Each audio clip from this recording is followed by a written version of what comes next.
Mit navn er Holger Henrik Herholdt Drachmann. Jeg er født den 9. oktober i 1846 i København. Jeg er vokset op i København, og jeg tog min studentereksamen på Kunstakademiet. Efter Kunstakademiet tog jeg på rejse i Europa for at uddanne mig som marinemaler. Jeg har stor interesse for at male, men digterkunsten fanger mig. Siden der har jeg både digtet og malet. Jeg lod kvinder i mit liv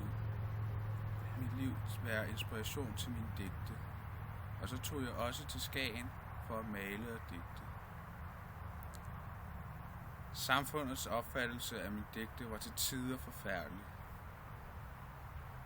Min første samling, jeg udgav, var blandt andet under navnet Med kul og kridt, som var en samling af noveller. Og så udgav jeg et bind med navn Digte, hvor jeg havde Engelske Socialister og King Mobley. Jeg udgav bindene i 1872. Mine to største værker er Engelske Socialister og Vi elsker vort land.